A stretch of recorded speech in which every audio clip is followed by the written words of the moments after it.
আমরা আরেকটা সংখ্যাগত ধর্ম দেখব, সেটা হচ্ছে স্ফুটনাঙ্কের উন্নয়ন। স্ফুটনাঙ্কের উন্নয়নটা হচ্ছে একদম রান্নাঘরের ব্যাপার। রান্নাঘরের ব্যাপার এবার বলো তাহলে রান্নাঘরের ব্যাপার কেমন করে হলো? উন্নয়ন স্ফুটনাঙ্ক ভাত তো হবেই, যে কোনো কিছু সেদ্ধ করতে নিলেই সেদ্ধ করতে গেলেই লবণটা আগে দিয়ে দেয়। লবণ দেয় তো, ভাতের সাথে লবণ দিবে না, ভাত লবণ দিলে তো খেতে পারবো না। আবার ভাতের মধ্যে লবণ দেয়। কিছু কিছু রাইস আছে, জিরা রাইস, আরও কী কী রাইস, অল্প পরিমাণ জিরা দিবে, অল্প নুন দিয়ে দিবে, এগুলি আলাদা মেনু। আমি একদম নর্মাল রান্নাঘরের কথা বলছি। কেন রান্নাঘরের কথা বলছি? এবার ধরো একটা পেঁপে সিদ্ধই হয় না, সেদ্ধই হয় না, কিন্তু দম বাইরে হয়ে যাবে, ওটা সেদ্ধই হচ্ছে না, কি অল্প লবণ দিলে, অল্প লবণ দিতে হবে, অল্প কেন বেশিও দিতে লাগতে পারে। এবার যত লবণ দিব তত কী হবে দেখো, আবার বেসিক গল্প এখান থেকে চলে আসবে। এবার একটা জিনিস লক্ষ্য করো, এখানে বলছিলাম বিশুদ্ধ দ্রাবক আর এখানে দ্রবণ। তাহলে এখানে খালি জলে আমি কয়েকটা পেঁপে সিদ্ধ করতে দিলাম, আর এই দ্রবণের মধ্যে আমি কয়েকটা পেঁপে দিলাম। একটা জিনিস লক্ষ্য করো, এই জলটা যদি আমি এখানে জল নিতাম তাহলে এটা 100 ডিগ্রিতে ফুটতে থাকবে। এর বেশি যতই তাপ দিবা, তাপগুলো কী হয়ে যাবে? রিলিজ হয়ে যাবে, রিলিজ করে দিবে। তাহলে এর ক্যাপাসিটি কী হয়ে যাচ্ছে? কমছে খালি, মানে একটা জায়গায় ফিক্সড তাপ ধরে রাখার ক্যাপাসিটিটা কী হয়ে যাচ্ছে? এইবার 100 ডিগ্রিতে ওইটা সিদ্ধ হবে, কিন্তু ওর টাইমটা হয়তো অনেকটা লম্বা, হয়তো 150, 200, 1 ঘন্টা 1.5 ঘন্টা যাবে। কিন্তু দেখো যখনই দ্রবণটা দিলাম, আমি একটু লবণ দিয়ে দিলাম, তখন কিন্তু দেখো এর বাষ্পচাপটা কিন্তু কমে গেল, বাষ্পচাপটা কমে গেল। এবার একটা জিনিস দেখো, মানে কিছুই না, এ নর্মালি ঠিকঠাক ছিল, পড়াশোনা 7-8 ঘন্টা করে করতে রণদীপ, কোনো অসুবিধা নাই, ঠিক আছে। এইবার ওর বাবা বললো, ভাই যে তুই ছাগলটা খুঁটে লে না। এ বললো, এত একটা কাজ দিল, 8 ঘন্টা পড়ার মধ্যে ছাগলের খুঁটি নাড়তে গিয়ে তাহলে কী হয়ে গেলো? আধা ঘন্টা সময় নষ্ট হয়ে গেলো। তাহলে আধা ঘন্টা কী করে মেকআপ হবে? আধা ঘন্টার পড়াটা ওকে কী করতে হবে? মেকআপ করতে হবে তো। 8 ঘন্টা না পড়লে তো পড়াটা শেষ হবে না। তাহলে তাকে 8 ঘন্টায়, এই 8 ঘন্টার পড়াটা 7.5 ঘন্টায় কভার করতে হবে। তার মানে একে বাইরে থেকে কী দিতে হবে? একটু বেশি প্রেশার, বেশি এনার্জি দিতে হবে। আমাকে তো ওই জায়গাটায় বাষ্পচাপটায় আসতে হবে গিয়ে, তখন কি হচ্ছে? এক্সট্রা এনার্জি কনজিউম করবে। যেটা এখানে 100-তে ফুটতো, তখন এই জলটা ফুটবে তখন 100-র বেশিতে, কারণ আমি তখন তো এক্সট্রা চাপ দিতে হচ্ছে, এখানে এক্সট্রা এনার্জি দিতে হচ্ছে। আমার তো এই 8 ঘন্টার কাজটা 7.5 ঘন্টায় করতে হবে। 8 ঘন্টা তো আমার নষ্ট হয়ে গেল, আমার এখানে বাষ্পচাপটা তো কমে গেল।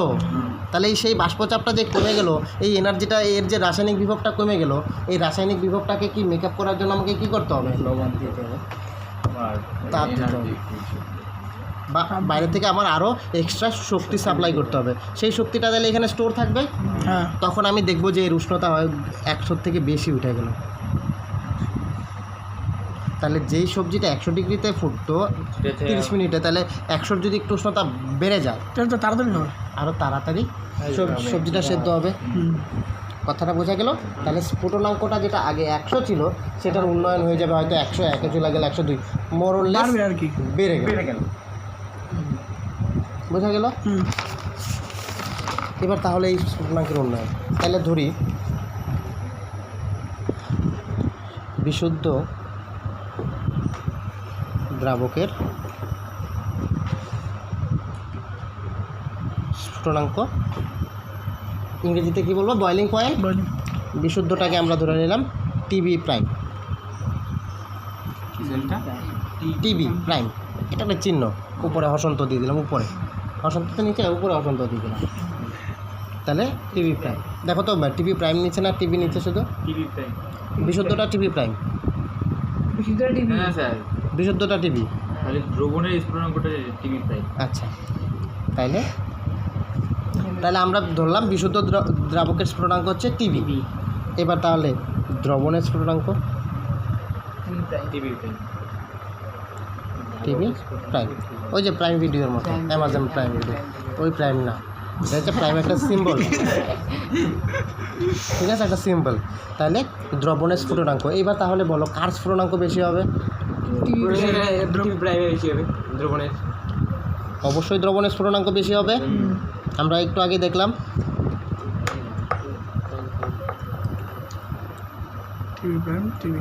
বিশুদ্ধ দ্রাবকের স্ফুটনাঙ্ক টিবি। তাহলে দ্রবণের স্ফুটনাঙ্ক বিশুদ্ধ দ্রাবকের স্ফুটনাঙ্ক থেকে বেড়ে গেল। বেশি হবে। আগে জলটা 100 ডিগ্রিতে ফুটতো, হয়তো সেটা পরে গিয়ে কি হচ্ছে একটু বেশিতেই ফুটবে, কারণ আমাকে তো বাড়তি এনার্জিটা তো ভেতরেই থাকবে। হ্যাঁ। ওর তো বাষ্পচাপটাকে কমায় দিল, অশুদ্ধি মিশ্রণ করার পরে কিন্তু বাষ্পচাপটা কিন্তু কমে গেল। বাইরে থেকে বেশি তাপ। বাইরে থেকে কোনো বেশি দিতে লাগবে না। ঠিক আছে, তাইলে এবার স্ফুটনাঙ্কের উন্নয়ন দেখলাম আমরা। তাহলে স্ফুটনাঙ্কের উন্নয়ন কত হলো? TV prime minus TV TV prime minus এটাকে আমরা বলি ডেল টিভি। হুম।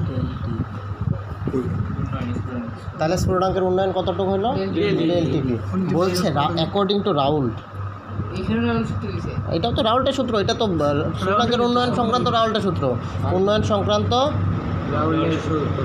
কি বলছো সব? প্রত্যেকটাই তো আলাদা আলাদা লেজ আছে, দেখো আইনস্টাইন দেখবা সব জায়গায় ওর কিছু না কিছু সূত্র দেওয়া আছে। একটু একটু দেওয়া আছে। হুম। আচ্ছা বলো তো আইনস্টাইন কিসের জন্য নোবেল পাইছে? ইকুয়াল টু এমসি স্কয়ার তাহলে আপেক্ষিকতাবাদ জায়গাটা বাড়িতে আইনস্টাইন সব জায়গায় আছে, কিন্তু কিসের জন্য? আচ্ছা বাড়িতে খবর নিবা, আছে তো। আরো ভাববা। আচ্ছা অ্যাকর্ডিং টু রাউল্ট, নিউটনই যদি এরকম করছে। রাউল্ট বলছে কি যে এই যে এর স্ফুটনাঙ্কের উন্নয়ন, এটা হচ্ছে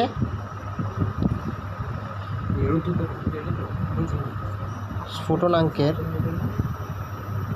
উন্নয়ন একদম সরাসরি সম্পর্কিত হচ্ছে মোলাল গারত্ব। মোলাল গারত্ব,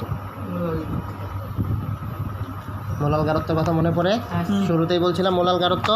তাহলে স্ফুটনাঙ্কের উন্নয়ন সেটা হচ্ছে মোলাল গারত্বের সমানুপাতিক। তাহলে আমি বলতে পারি ডেল টিভি প্রপোর্শনাল টু হচ্ছে এম। তাহলে একটু মোলাল গারত্বটা আমরা একটু আবার রিভিশন দিয়ে দিই। মোলাল গারত্বটা কী ছিল? তাহলে মোলাল গারত্ব যখন বলছিলাম তখন বলছিলাম যে 1000 গ্রাম দ্রাবকে কত মোল দ্রাব, তাই তো? তাহলে 1000 গ্রাম, হ্যাঁ এই যে, তাহলে এখানে আমরা বলছিলাম যে মোলাল গারত্ব, মোলালিটিতে যখন আমরা দেখলাম যে বলছিলাম যে 1000 গ্রাম দ্রাবকে কতটুকু বা কত মোল দ্রবীভূত আছে, তাই তো? তাহলে সেই সম্পর্ক থেকে আমরা দেখছিলাম যে মোলালিটি হচ্ছে যে W2 into 1000/W1 into M2। তাহলে মোলাল গারত্ব হচ্ছে 1000 গ্রাম দ্রাবকে, কিন্তু মোলারিটিতে কি বলছিলাম? 1000 ml। 1000 ml দ্রাবকে কত মোল? যত মোল দ্রব্য, যত মোল থাকবে, তাই তো? আর এখানে যত 1000 গ্রামে যত মোল। কথাটা বোঝা গেল? তাহলে আমরা এখান থেকে দেখো del TV proportional to M. এবার যেহেতু একটা সমানুপাতিক চিহ্ন আছে, আমরা অগত্যা মধুসূদন একটা নিয়ে নিব। তাহলে সমানুপাতিক ধ্রুবক একটা কে নিয়ে নিলাম, কেবি। এটাকে বলে হচ্ছে স্ফুটনাঙ্ক উন্নয়ন ধ্রুবক, কেবি স্ফুটনাঙ্ক। এটার একটা আলাদা নামও আছে, ইউবিলিওস্কোপ বোধহয় আছে নাকি?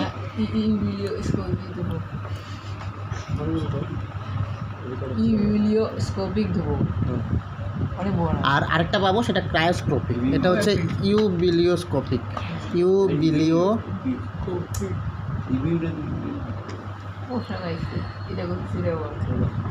ইউবিলিওস্কোপ ধ্রুবক যেটা হচ্ছে কেবি। এটার এককটা কিন্তু চাইবে পরীক্ষায়। তাহলে এটা আমরা কি পেয়ে গেলাম? রাউল্টের সূত্র, যেটা আমরা বাষ্পচাপের আপেক্ষিক অবনমন সংক্রান্ত যেটা বলছিলাম যে আপেক্ষিক অবনমন কার সঙ্গে সমান? কার সঙ্গে সমান? কার সঙ্গে? দ্রাবের মোল ভগ্নাংশ। একটু আগেই তো বললাম x2 সমান, কিন্তু এখানে বলছে মোলাল গারত্বের সমানুপাতিক, সেই জন্য আমাদের সেটা লাগলো। আচ্ছা এখান থেকে দেখো কেবির একক পাবাই, কেবির এককটা এখান থেকে আমরা দেখে নিই। তাহলে কেবির একক কী পাবো? ডেল টিভির একক এইভাবে করে নিবা, সুবিধা হবে। আর হচ্ছে এম এর একক। তাহলে ডেল টিভি কি আছে? ডেল টিভির একক কি? কেলভিন। তাহলে কেলভিন আর বা আমরা ব্র্যাকেটে বলে কে, আর নিচে মোলাল গারত্ব গ্রাম পার মোলাল গারত্ব। ভালো করে বলো, প্রতি 1000 গ্রামে, তার মানে মোল পার কেজি। প্রতি 1000 গ্রাম 1000 গ্রামে 1 কেজি। তাহলে বোঝা যাচ্ছে কথাটা? মোলার ঘনত্ব মোল পার কেজি। তাহলে আমরা বলতে পারি তাহলে মোল মানে মোল আর কেজি মানে কেজি কেজি। মানে কেজি। তাহলে কে কেজি মোল ইনভার্স। কোনো অসুবিধা আছে? কিছুতে ইনভার্স হয়ে যাবে আর কেজি ইনভার্সের ইনভার্স তো কি হবে? ও মোল পার কেজি তো। হ্যাঁ তাহলে বোঝা গেল? প্লাস হয়ে যাবে তাহলে একটু উপরে ওঠো, একটু উপরে ওঠো নাহলে। কেমন হতে পারে আরে একটু পুরো ঠিক আছে, না ভাই, হবে হবে হবে। যেরকম করা যেটা দেখতে পাচ্ছি সেটা তো না। যতটুকু দরকার। ঠিক আছে, বোঝা গেল? এবার হচ্ছে দ্রাবের আণবিক গুরুত্ব নির্ণয়। এখানেও কিন্তু সেই দ্রাবের শর্ত ওইটাই, দ্রাবের শর্ত, দ্রাবের প্রকৃতি খুব ইম্পর্টেন্ট। আর কেবি নির্ভরশীলতা, দ্রাবের প্রকৃতি। তাহলে 1 নাম্বার কি? তড়িৎ অবিশ্লেষ্য। লঘু এটা বলতো, প্রকৃতি বলছে। লঘু তো হবেই। আর হলো এসে অসংযোজিত অনুদ্বায়ী। আর হচ্ছে অনুদ্বায়ী। হ্যাঁ, আর অবশ্যই দ্রবণটাকে কিন্তু একটু, লঘু হতে লাগবে। আর এখানে দেখো লঘু হওয়ারও ব্যাপার নাই, কারণ বলছে মোলাল গারত্বের সঙ্গে সমানুপাতিক। তুমি লঘু বলো আর না বলো, যত যত গুড় দিবা তত বেশি মিষ্টি হবে, যত বেশি লবণ মেশাবা তত বেশি তেতা হবে, আর তত তাড়াতাড়ি সবজি সেদ্ধ হবে। একদম সোজা হিসাব। যত বেশি লবণ দিবা তত তাড়াতাড়ি সবজি সিদ্ধ হবে। দেখবো মা প্রথমে কী করবে, অল্প ডাল, মুসুরি ডালের মধ্যে প্রথমে অল্প লবণ দিবে, যখন দেখতেছে ডাল ফুটে না তখন আরেকটু লবণ দিবে। এবার আর দিতেই থাকো না, তারপরে ডালটাই তিতা হয়ে যাবে। ঠিক আছে, তাহলে দ্রাবের প্রকৃতি বেশি লবণ দিলে তিতা হয় না। আমাদের জীবের মধ্যে জিভের এই যে এই প্রথম সাইডে হচ্ছে তিতা, এই যে প্রথমটা, এটা হচ্ছে প্রথমটা কি, তিতা। প্রথমটা না না, তিতা। টক টক প্রথমটা অল্প, পরেরটা বিষয়টা তো লবণাক্ত তো কোনো আলাদা কোনো টেস্ট বাদ নাই, না। মিষ্টি ঝাল। মিষ্টি ডাল টক। হ্যাঁ না না, নাকি ঝালের না, আগে ঝালের না। আগে তিতা তারপরে মিষ্টি বলেই কথা একটা। আগে তিতা পরে মিষ্টি। তাহলে আগে তিতা থাকবে। ডালটা তো মরে যায় তারপরে হয়। হুম, হ্যাঁ জ্বলে যায় এটা। হ্যাঁ, ওই একই ব্যাপার। ঠিক আছে। মানে একদম গোড়ায় হচ্ছে তিতা, একদম গোড়ায়, সবার শুরুতে মিষ্টি। ওই জন্য বলে আগে তিতা, মানে একদম ভিতরে হচ্ছে তিতা। এখান থেকে আগে। ওটা হচ্ছে সুর। আরে ভাই, আরে। ঠিক আছে, তাহলে বোঝা গেল। এইবার হচ্ছে দ্রাবের আণবিক গুরুত্ব নিয়ে। হাই,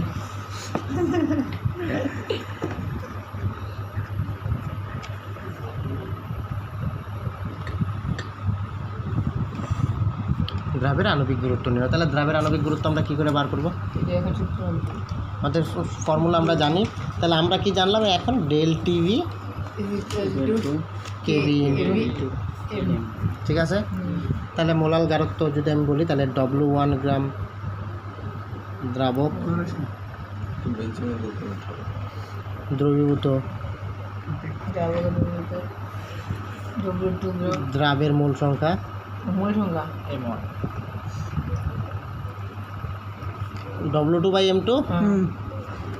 কেন W2/M2?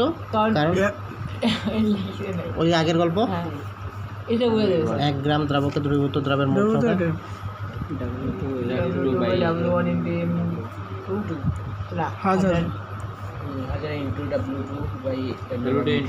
এখানে লিখে নিই না, তাহলে সুবিধা হবে।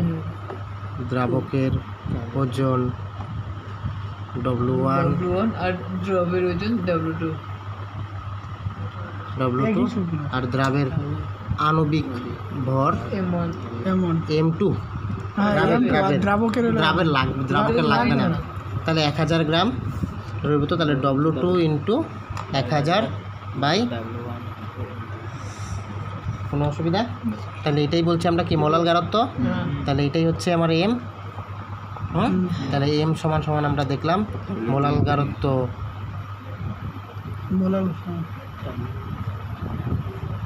M সমান সমান হচ্ছে W2 ইন্টু 1000। কোনো বুঝতে অসুবিধা? দেয়ারফর আমরা এখান থেকে বলতে পারি ডেল টিভি সমান সমান হচ্ছে কেবি ইন্টু W2 ইন্টু 1000। এটা কিন্তু একদম পরের দিন মুখস্থ চাই, এটা খালি এইটাই, খালি এটাই। তাহলে M2 আমার বের করতে হবে। তাহলে ডেল টিভিটা নিচে চলে আসবে।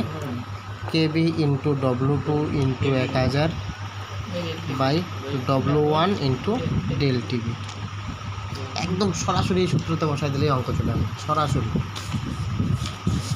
এটার আর দ্বিতীয় কোনো বিকল্প রূপ নাই। তুই তিনটে এগিয়ে বললাম হুম, বোঝা গেল? তিনটা। এবার এটার মধ্যে আমার মোলাল গারত্বটা আমরা বুঝে গেলাম। এবার ঠিক একদম সেম আরেকটা, সেটা হচ্ছে হিমাঙ্কের অবনমন।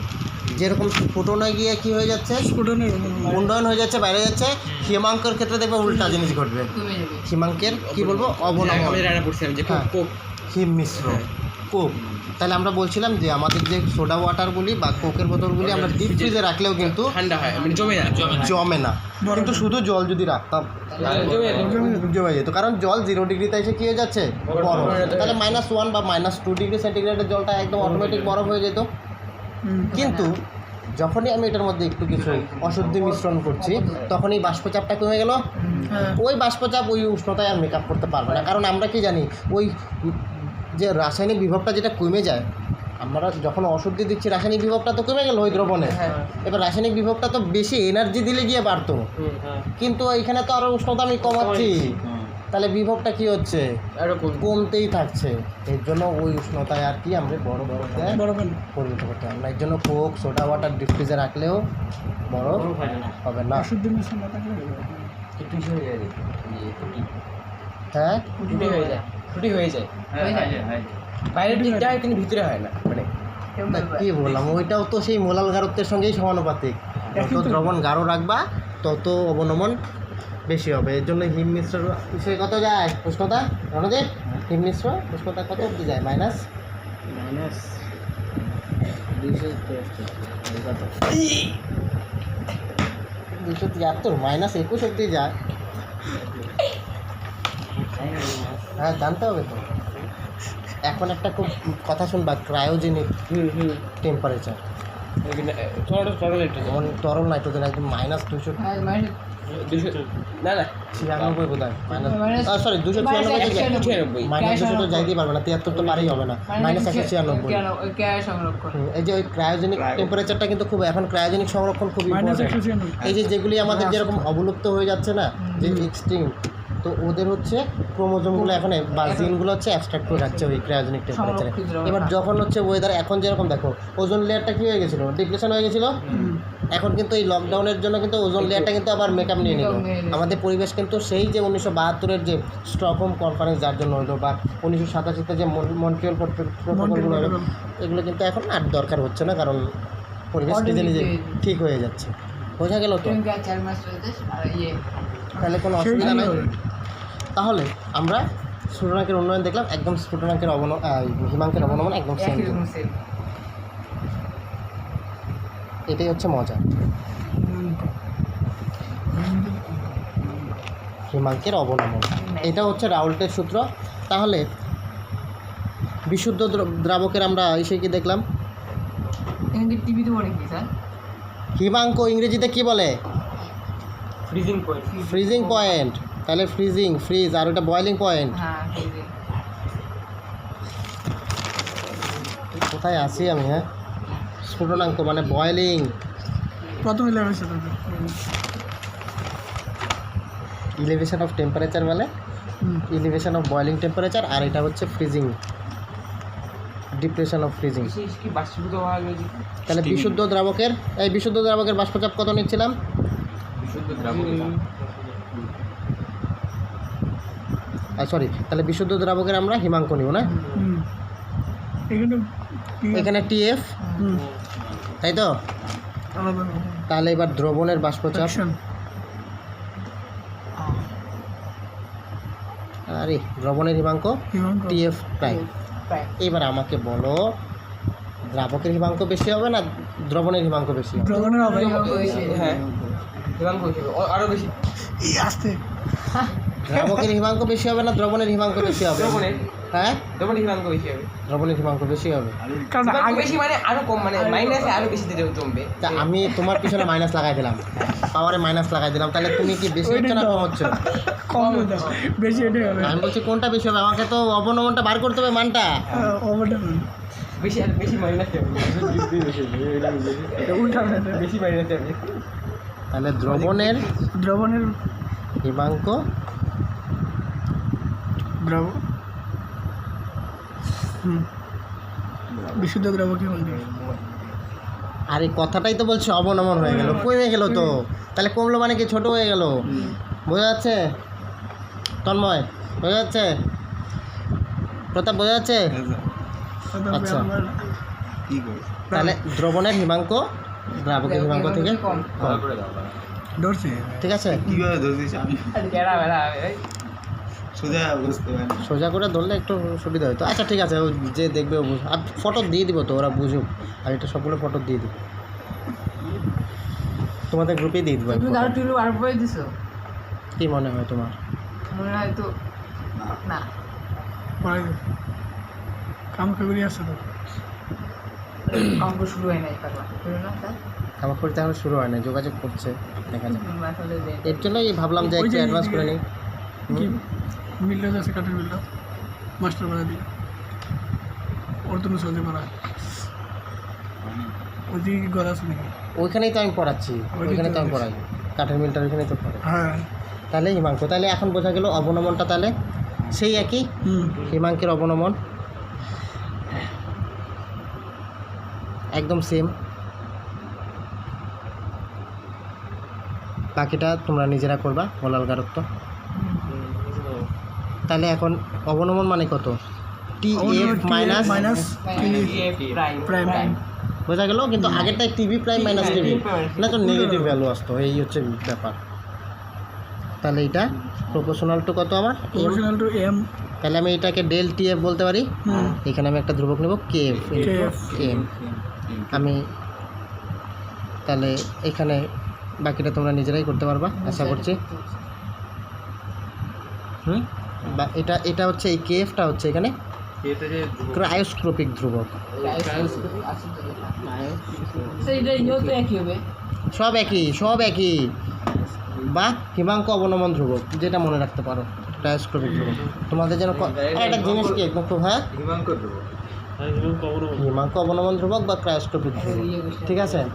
এবার একটা কোশ্চেন আসে পরীক্ষায় যে জলের হচ্ছে এই ইউভিলিস্কোপ ধ্রুবকের মান হচ্ছে 1.86 কেজি মৌলিক মাত্রা, কেবি কেবি কেবি, জলের কেবি হচ্ছে 1.86 এর মানেটা মানে মানে তো বলতে হ্যাঁ মানে যদি জলের মধ্যে কিছু অশুদ্ধি মিশাও, তাহলে কিছু একটা বলবে, তাহলে তার হচ্ছে স্ফুটনাঙ্কের উন্নয়নটা কত হয়ে যাবে?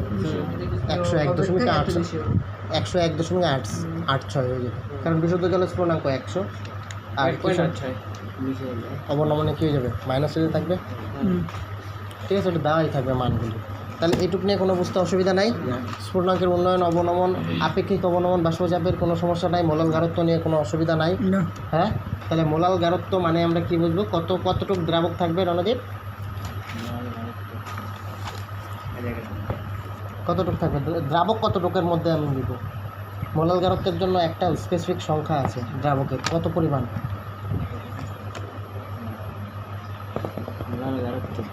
প্রতাপ, কত পরিমাণ? স্যার মোলাল গারত্বের জন্য দ্রাবক কতটুকু লাগে? কতটুকু দিয়ে আমরা মাপি? মোলাল গারত্বের জন্য দ্রাবকটা কতটুকু ফিক্সড রাখতে হয়? এই সংখ্যা তো পারছে না কেন? প্রতাপ কেন পারছে না? 1000 গ্রাম, 1000 গ্রাম দ্রাবক।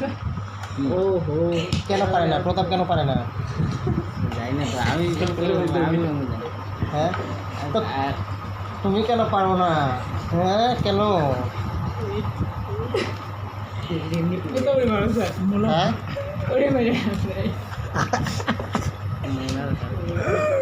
ঠিক আছে, মাথা ঠান্ডা করে, কারণ নতুন জিনিস করবো, বাড়িতে গিয়ে 10 বার করবা, ঠিক হয়ে যাবে। না স্যার জানি জানো তো, মানে ওই কোনটা কখন হবে একটা আইডিয়া করাটা ঠিক হচ্ছে না আর কি। 1000 বলবো না W1 বলবো? আচ্ছা, এবার খুব ইম্পর্টেন্ট একদম মেন কেমিস্ট্রি এখন, হ্যাঁ, অভিস্রবণ চাপ।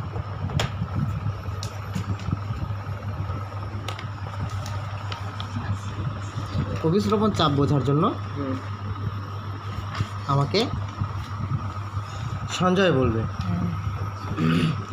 কিসমিসকে জলের মধ্যে চুবাই দিলাম, তাহলে কি হয়? কি হবে? কি হবে? ভাসে দেয় ভিতরে জল ঢুকবে এর পরের দিন থেকে তুমি পায়েস খাবা না, কিশমিশ দাও পায়েস।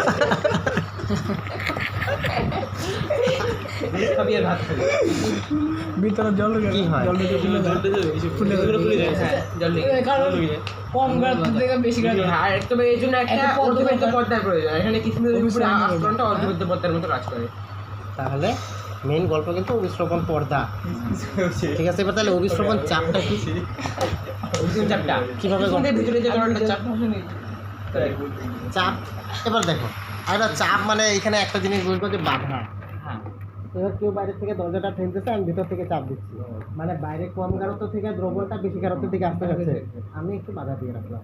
ওই যে অর্ধবেদ্য পর্দার উপরে আমি একটু চাপ প্রয়োগ করলাম। ঠিক আছে, তাহলে কি হচ্ছে, অভিশ্রবণ ঘটনাটা বন্ধ হচ্ছে। এইটার হচ্ছে সংজ্ঞাটা হচ্ছে অভিশ্রবণ চাপ, মানে মিনিমাম যে পরিমাণ প্রেশারটা দিলে পরে অর্ধবেদ্য অভিশ্রবণ প্রক্রিয়াটা বন্ধ বন্ধ হয়ে থাকে, যায়। তাই তো? এবার এটার জন্য আমার দুইটা জিনিস আছে, বলো তো। কারণ যে পাহাড়ের উপর থেকে জল নিচের দিকে পড়ে, নিচের থেকে কেন উপরের দিকে যায় না? হ্যাঁ, অভিকর্ষ টান। এটা তো প্রাইমারি স্কুলের ম্যাডামের মতো কথা। তা তুমি তো আর প্রাইমারি স্কুলের ম্যাডাম না।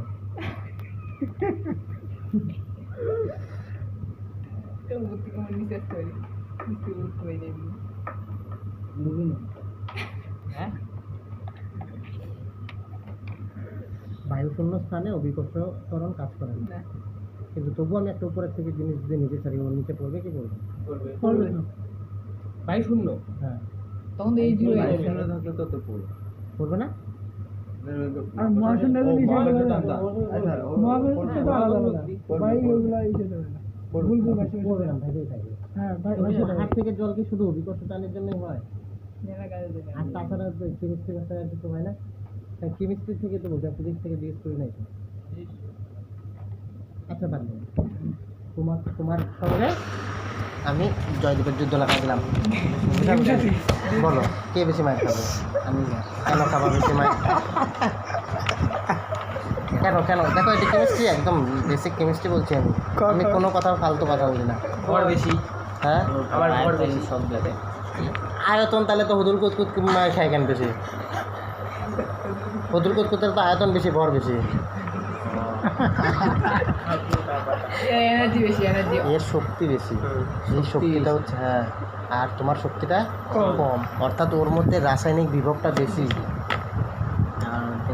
তো এই যে বিভব, এই যে বিভব, এই যে বিভব, যত বিভব পার্থক্য বেশি হবে, কারেন্ট তত ফাস্ট ফ্লো হবে। এই যে বিভব, এটা আমি রাসায়নিক কেমিস্ট্রিতে বলি আমরা রাসায়নিক বিভব, কেমিক্যাল পোটেনশিয়াল। ওর পোটেনশিয়াল বেশি, তোমার পোটেনশিয়াল কম। পাহাড়ের উচ্চতা বেশি, ওর পোটেনশিয়াল বেশি, নিচে পোটেনশিয়াল কম, বিভব কম। এর জন্য উপরের থেকে জল সবসময় নিচের দিকে আসবে, without any external energy, without any external force. কথাটা বোঝা যাচ্ছে তো? এখানে অভিশ্রবণ দেখো, তাহলে এখন দেখো সিম্পল জিনিস বুঝেই যাবে অভিশ্রবণ ঘটনাটা।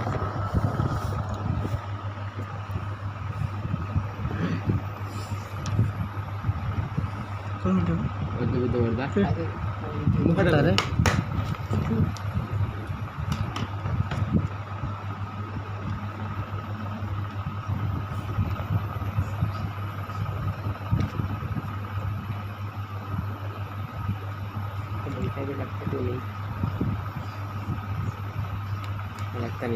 স্যার পাহাড়ের জলগুলো খুব ঠান্ডা আর ছিল বৃষ্টি বৃষ্টি হয়ে গেছে। বরফ গলা জল যে, হ্যাঁ বরফ গলা জল মিষ্টি হয়। এর জন্যই সুমেরের জলগুলো মিষ্টি আর কুমিরের জলগুলো হচ্ছে বেশি লবণাক্ত। কারণ ওরা প্রচুর ও হ্যাঁ সমুদ্র। আর একটা জিনিস মনে রাখলাম, জল উপর থেকে নিচের দিকে নামে তো, এমনি এমনি নামে না, পাহাড় ঘুষে নামে। তা পাহাড়ের মধ্যে কি থাকে? বালু থাকে, ওখানে ক্যালসিয়াম থাকবে না, অনেক ক্যালসিয়াম ধাতুগুলো থাকে, মিনারেলগুলো থাকবে। ম্যাগনেসিয়াম, ওগুলো লবণ থাকবে।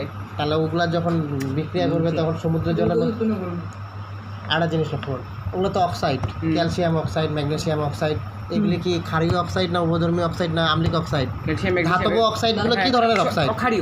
ক্ষারীয় অক্সাইড।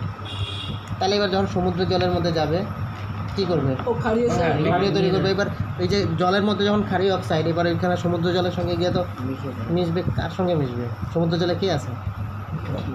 লবণ আছে, তাহলে নিচে ক্লোরিন আছে, ওদের সঙ্গে গিয়ে যুক্ত হয়ে যাবে, তখন এই যে লবণাক্ত হয়ে যাবে। এর জন্যই কিন্তু আগে এত ছিল না, এই যে কিন্তু পরে ঘুষে ঘুষে যে নামছে ওর সাথে মিশে মেটালগুলোর সঙ্গে মিশে গিয়ে মেটালিক ক্লোরাইড তৈরি করছে, মেটালিক হ্যালাইড। এর জন্য কিন্তু এগুলো লবণাক্তটা। তাহলে আমি দুই দিকে দুইটা দ্রবণ নিলাম, বা ধরো বাদ দাও, এটা আমি কোনটা গাঢ়ত্ব বেশি? এটা বিন্দু বিন্দু আবার সেটা তাহলে এটাকে আমি বলতে পারি বিশুদ্ধ দ্রাবক। আবার সেটাই দিতে হয়। দেখো একদম আমরা ছবি দিয়েই সব বুঝে যাবো। আর এটা হচ্ছে দ্রবণ। দ্রবণ।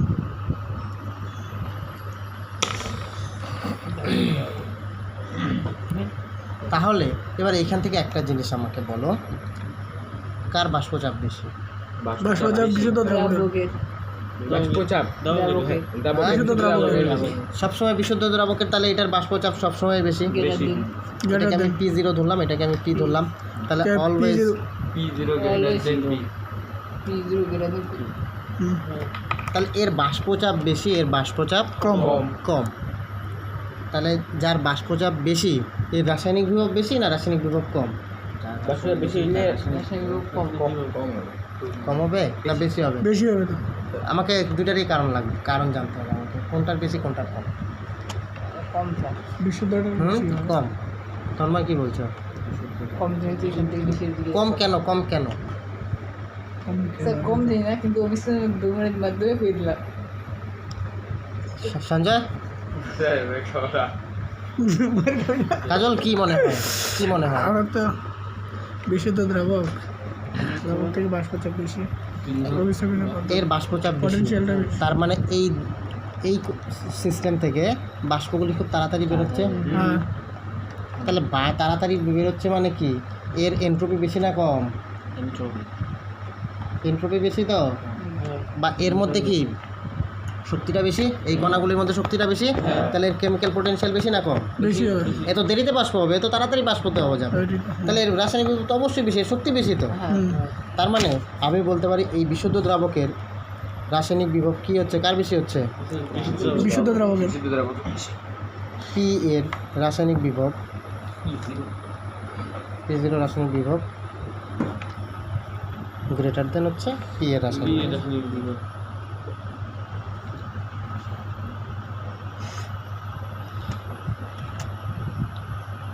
তাহলে দ্রাবক কণা কোন দিক থেকে কোন দিকে ছুটবে? কম খরচ হয়ে গেছে, কম থেকে বেশি। ও দ্রাবক কণা, দ্রাবক কণা কোন দিক থেকে? কথাটা ঠিকই বলছো, মোট কথা হচ্ছে তাহলে বেশি শক্তির থেকে কম শক্তির দিকে যাবে সবসময়। সবসময় দুর্বল লোকই মাইর খাবে, সবসময় সমাজের নিম্ন শ্রেণীগুলো শোষিত হবে। শোষিত হবে। একদম দেখো বাস্তব জিনিস, সমাজের লকডাউন বলো, আমফান বলো, বড় লোকগুলো কিন্তু ঠিক আছে, গরিব লোকগুলোই কিন্তু সব থেকে বেশি দুর্নীতির শিকার বলো, শোষণের শিকার বলো, সব কিছুর দিক থেকে শিকার বেশি, তাই তো? তার মানে কি বিশুদ্ধ দ্রাবকের কি হচ্ছে? রাসায়নিক বিভবটা বেশি, অর্থাৎ কমের দিকে যাবে। তাহলে দ্রাবক কণাগুলি কোন থেকে কোন দিকে ছুটছে? তাহলে দ্রাবক কণাগুলি, এখানেও তো দ্রাবক কণা আছে নাকি? তাহলে দ্রাবক কণা কোন দিক থেকে কোন দিকে যাবে? বিশুদ্ধ দ্রাবক থেকে দ্রবণ। বিশুদ্ধ তাহলে দ্রাবক এটার থেকে তো দ্রবণের গাঢ়ত্ব দিকে। কি ছিল? কম গাঢ়ত্ব, কম গাঢ়ত্ব, এটা বেশি গাঢ়ত্ব। এটা বেশি গাঢ়ত্ব। এবার তাহলে কেন বোঝা গেল? আমরা শুধু বলি যে অভিসম চাপ কম গাঢ়ত্ব থেকে বেশি গাঢ়ত্ব, কেন? কেন? কারণ এটার রাসায়নিক বিভব, এর রাসায়নিক বিভবটা বেশি, বেশি এর আন্তঃশক্তিটা বেশি, এর আন্তঃশক্তিটা কম। কম, এর জন্য এই দিক থেকে এদিকে যাচ্ছে। তাহলে দ্রাবক কণা আমরা বলতে পারি কম গাঢ়ত্ব থেকে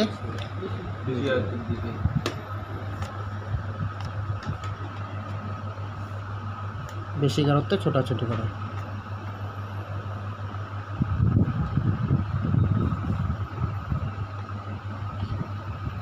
বুঝতে কোনো অসুবিধা আছে এইটুকের মধ্যে?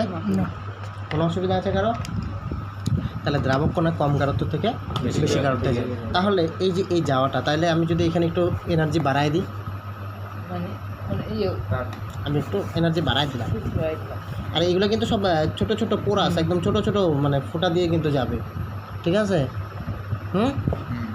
আচ্ছা, এবার এখানে যদি আমি একটু এনার্জি বাড়াই দিই, তাহলে কী হবে? ধরো এটার শক্তি 100 কেজি আর এটা সত্যি আর এটার শক্তি ধরো ছিল 90 কেজি। আরো বাড়াই Suppose। দিলাম এটা। হুম, তাহলে সেটা তো উল্টা হচ্ছে। আরে শক্তি বেশি তো, এর শক্তি কম। এরকম ঠিকই তো না তুমি বেশি থেকে কমের দিকে যায় তাহলে কমের থেকে বেশি দিকে যাইছে এটা।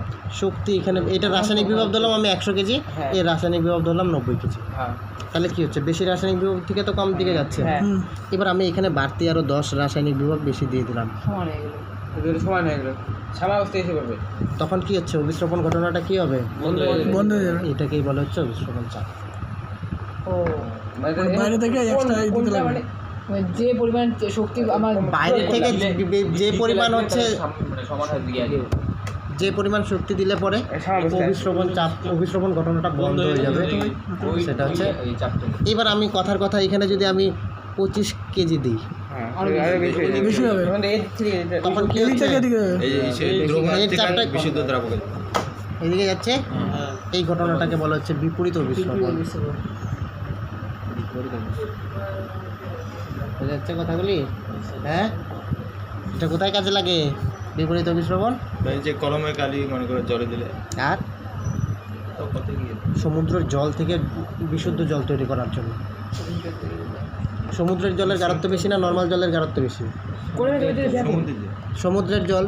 এবার আমি যদি এটাতে বেশি শক্তি দেই, তাহলে এইখান থেকে দ্রাবক কণাগুলি ছুটবে এদিকে, হ্যাঁ তাহলে দ্রাবক কণাগুলো এদিকে পড়ে থাকবে, আমার বিশুদ্ধ দ্রাবকটা পাওয়া যাচ্ছে, আমি বিশুদ্ধ জলটা পাই যাচ্ছি। এমএসএল এইগুলো করে থাকবে। এমডিসিএল দ্রাবক পড়ে থাকবে, দ্রাবক কণা ছুটবে, দ্রাবক কণা ছুটবে, তাহলে এই দ্রবণ থেকে দ্রাবক কণাগুলি আমি এক্সট্রাক্ট করে নিচ্ছি। দ্রাবক পড়ে থাক, আমার তো জল দরকার, লবণ টবণ মিনারেল পড়ে থাক। হচ্ছে কথাটা বোঝা যাচ্ছে? এই জন্য সমুদ্র হ্যাঁ? বিপরীত অর্থ অনেক কোনো এবার তাহলে কিশমিশ যদি আমি দেই পায়েসের মধ্যে কী হবে, মিলে উঠবে। আর দেখতে হবে যে যেখানে দিছি তার গাঢ়ত্বটা কম না বেশি। বেশি হলে তো হয়েছে। এবার যদি কিশমিশের ভিতরে তো কিছুটা পরিমাণ জেলি থাকে, হ্যাঁ ওইটার গাঢ়ত্ব যদি বেশি হয় যেই জায়গাটায় দিবা, কিশমিশের গাঢ়ত্ব বেশি হইলে কী হবে, কিশমিশের ভিতরে কী হবে তাহলে, ডুববে জল ঢুকবে। আর যদি বোঝা গেল, বোঝা গেল, কোনো অসুবিধা নাই। এবার অভিস্রবণ চাপ, এখানেও কিন্তু ওই সম্পর্কগুলাই, হ্যাঁ, দ্রাবের প্রকৃতি, অভিস্রবণ চাপ, ও খাই দেওয়ার প্রকৃতি দিয়ে কাজ করবে না। ওই কন্ডিশনটা ফলো করবে। আমার অস্বাভাবিক এখনো যায়নি তো, করোনা আছে না, অভিস্রবণ চাপ, ঠিক আছে, সরাসরি কিন্তু গাঢ়ত্বের সঙ্গে সম্পর্কিত, মোলার গাঢ়ত্ব। এখানে কিন্তু কি আসলো, একটা কোশ্চেন খুব ইম্পর্টেন্ট আছে। আমরা যখন আপেক্ষিক স্ফুটনাঙ্কের উন্নয়ন বা হিমাঙ্কের অবনমন যখন বলি, তখন আমরা মোলার গাঢ়ত্বটা কেন নিই, আমরা মোলার গাঢ়ত্বটা কেন নিই না? মোলা উচ্চত্ব নিলে 1000 গ্রাম আর এটা কেজি। উষ্ণতা তাড়াতাড়ি। নিরপেক্ষ, আর এটা উষ্ণতা নির্ভর করলাম। আগে বলছিলাম হ্যাঁ স্যার, আর ইয়েতে আছে বৈশিষ্ট্যে। উষ্ণতা নিরপেক্ষ, একটু স্লাইট পরিমাণ টেম্পারেচার ফ্লাকচুয়েট করলে এর চেঞ্জ হবে না। বোঝা গেল কথাগুলো? তাহলে অভিস্রবণ চাপ হচ্ছে মোলার গাঢ়ত্বের সঙ্গে সমানুপাতিক, আর হচ্ছে উষ্ণতার সঙ্গে সমানুপাতিক। তাহলে অভিস্রবণ চাপকে আমরা পাই দিয়ে প্রকাশ করি, তাই তো? তাহলে pi proportional to C proportional T. CT, হ্যাঁ একসাথে দিলি না। কম্বাইন করে দিই, কত সময় নাই। দুই নাম কম্বাইনিং ইকুয়েশন 1 and 2, যোগ দুই যোগ তিন ভাই। গুণ করবে। পাই সমান সমান সিটি, আর একটা ধ্রুবক নিয়েই নিতে পারি। আর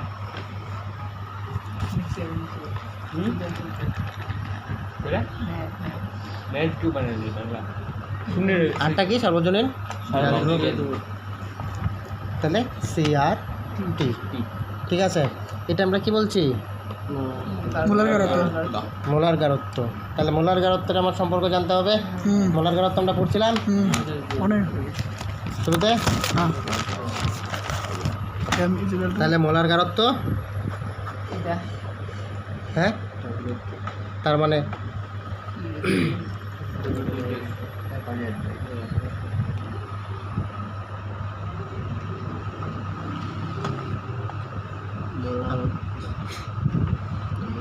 তাহলে W2/M2 ভি ভি আয়তনে যতটুকু থাকবে, তাই তো? এখানে আমরা ডাইরেক্ট ভি দিয়েই করলাম, এখানে আমরা 1000 টাকা গুণ করবো না এই ক্ষেত্রে, ঠিক আছে? যত মোল থাকবে, যেহেতু মোলার গারত্ব, এখানে 1000 টাকা গুণ করবো না। এটা কেন করবো না পরে বলবো। তাহলে আমরা যদি মোলার গারত্ব বলি, তাহলে মোল বাই আয়তন, তাই না? হ্যাঁ মোল মানে কত? এন এন আর এদিকে আয়তন বি ভি। তাহলে এবার এই মোল মানে আমরা বলতে পারি এন মানে কি?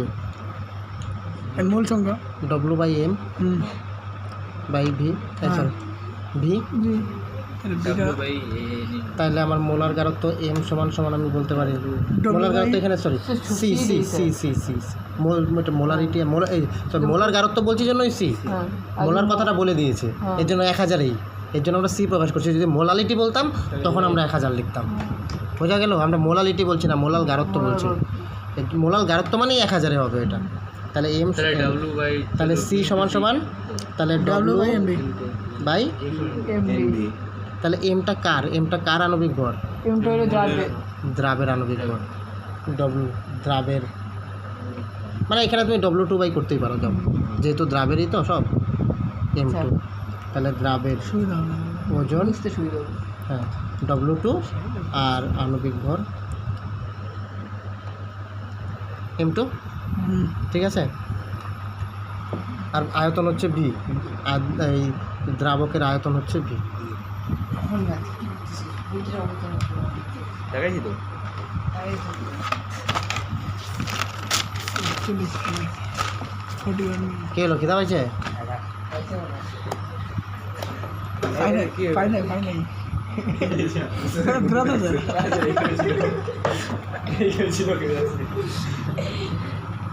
তাহলে আমি পাই সমান সমান লিখতে পারি সিট জায়গায় ইয়ে লিখবো এন বাই সি জায়গায় N by B N mole V আয়তনে আছে, এটাই তো মোলাল গারত্ব। এনআরটি বাই বিবি বিবি কাটা যায় কি হবে এই যে আদর্শ গ্যাস হয় Correct. এটা একটা সম্পর্ক আসলো। হ্যাঁ PV and PV হয়ে গেছে। হ্যাঁ হ্যাঁ এটা এটা এটা কোরিলেট করতে পারি আমি কার সাথে? PV আর এটা তো আদর্শ গ্যাসের ক্ষেত্রে এটা তরল। হ্যাঁ। এলে কি তো পাইছে আদর্শ, আমরা তো আদর্শ দ্রবণ নিয়ে কাজ করছি এতক্ষণ। তাহলে আদর্শ দ্রবণের ক্ষেত্রে অভিস্রবণ চাপ পাইপ কোরিলেট করতে পারছি। প্রতিষ্ঠাটা কি লাগবে? হ্যাঁ প্রতিষ্ঠাটা কি লাগবে? লাগতেই পারে, চাইতেই পারে, কিন্তু অঙ্কই চাই বেশি। আমি জাস্ট তোমাদের বোঝাচ্ছি যে আদর্শ দ্রবণ নিয়ে যখন কাজ করছি তখন কিন্তু আমার আদর্শ গ্যাসের সম্পর্ক কিন্তু মানছে। এখানে পাই হচ্ছে অভিস্রবণ চাপ আর এখানে হচ্ছে গ্যাসের চাপ, প্রায় একই সব। ঠিক আছে? এবার যেটা আমাদের মেইন দরকার, তাহলে পাই সমান সমান সি। এবার হচ্ছে দ্রাবের আণবিক গুরুত্ব নির্ণয়, এটাই তো আমাদের মেইন দরকার তিনটাতেই। সব কিছু তো আণবিক ভরই বার করবে, গুরুত্ব মানে এমই বার করবে। এইটাই পরীক্ষায় এটা দিয়ে অঙ্ক আসবে যে দ্রাবের আণবিক গুরুত্ব নির্ণয়। সবগুলো সম্পর্কে তাহলে পাই সমান সমান আমরা কি দেখলাম? তাহলে সি সমান সমান আমরা N by V W by NRT M2 দিয়ে দেয় স্যার, তাহলে আরো ভালো। কারণ আমরা সি সমান সমান কি দেখছিলাম? W by W2 by M2 সুবিধা হবে তোমাদের।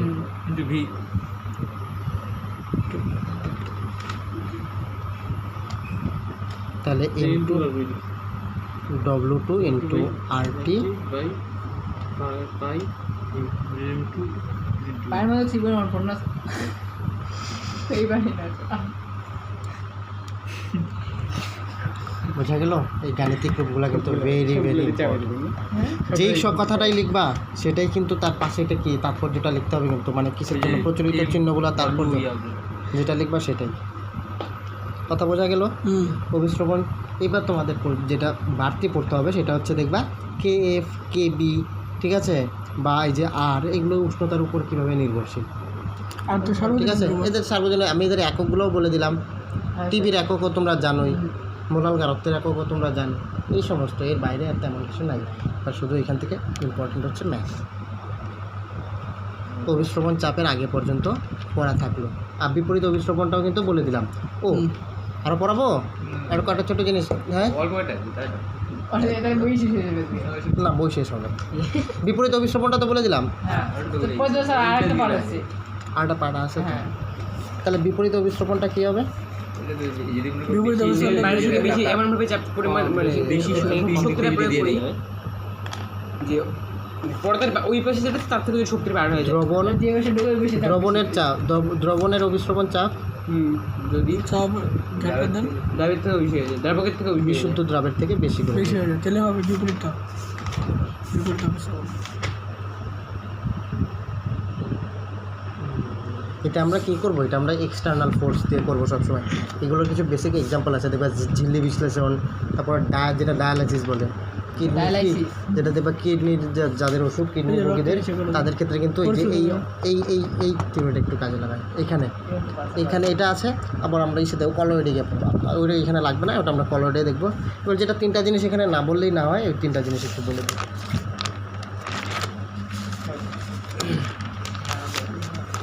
আরে তোমাদের দেরি আছে তো, আবার পড়া কবে?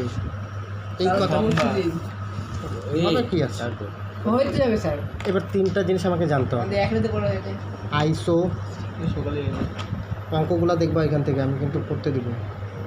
আইসোটনিক, হ্যাঁ এটা আছে স্যার আইসোটোনিক আর হাইপোটোনিক, হাইপারটোনিক। আর হচ্ছে এনআইসি হাইপোটনিক। আইসো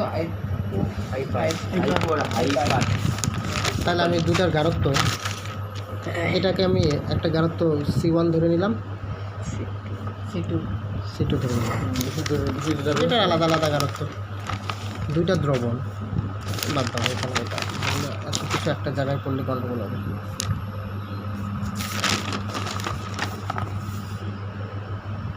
দুটি দ্রবণ নিব, দুটি দ্রবণের molar গাঢ়ত্ব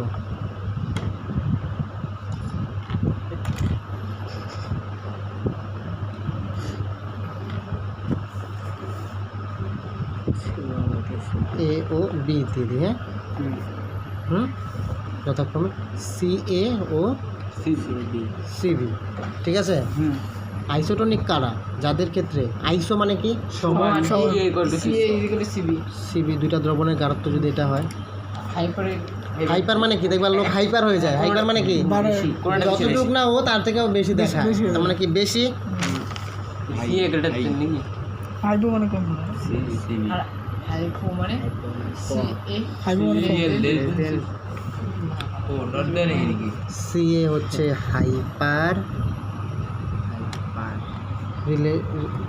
respect to respect two মানে স্যার CB, ওর সাপেক্ষে। সি এর ও সি এ সব আর তাহলে CB হাইপো কার সাপেক্ষে? সি এ সাপেক্ষে with respect to respect to C A মানে যার গাঢ়ত্ব কম ও হচ্ছে কি হাইপার। যার তো কম সে হলো হাইপো। হাইপো আর যার বেশি তার হাইপার। হাইপার বোঝা গেল?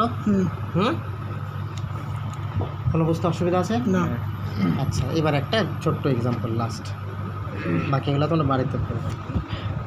দেখবে আমাদের নর্মাল স্যালাইনটা 0.82%, 84% কি নর্মাল স্যালাইন। কি কি থাকে আর ছেলে জানিস না জানি তো কোন স্যালাইনে কি থাকে? ডেক্সট্রোজ থাকে, ডেক্সট্রোজ, এইটাকে বলে ডেক্সট্রোজ, নর্মাল স্যালাইন। এই পার্সেন্টেজটা কেন ইউজ করি আমরা? 0.82 কি 0.84 এর কাছাকাছি, আমি এক্সাক্ট মনে হচ্ছে 0.84। কেন এই পার্সেন্টেজটা নর্মাল স্যালাইনে ইউজ করি? স্যালাইন কই দেয়? রক্তে রক্তে দেয়। কেন দেয়? ওই কারণ এই পার্সেন্টে হচ্ছে আইসোটনিক।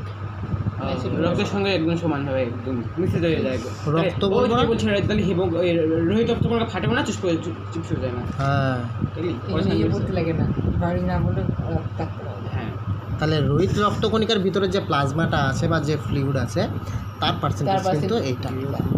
যদি বেশি গাঢ়ত্ব দাও তাহলে একরকম হবে, কম দিলেও বেশি গাঢ়ত্ব দিলে কী হবে? হেঁটে যাবে। চুপসায় যাবে। তখন বেশি গাঢ়ত্ব যদি তুমি দাও, যদি 1% দাও, হ্যাঁ তাহলে RBC কী হয়ে যাবে? RBC হচ্ছে রিলিজ করবে, হ্যাঁ ফ্লুইড রিলিজ করবে। কেন?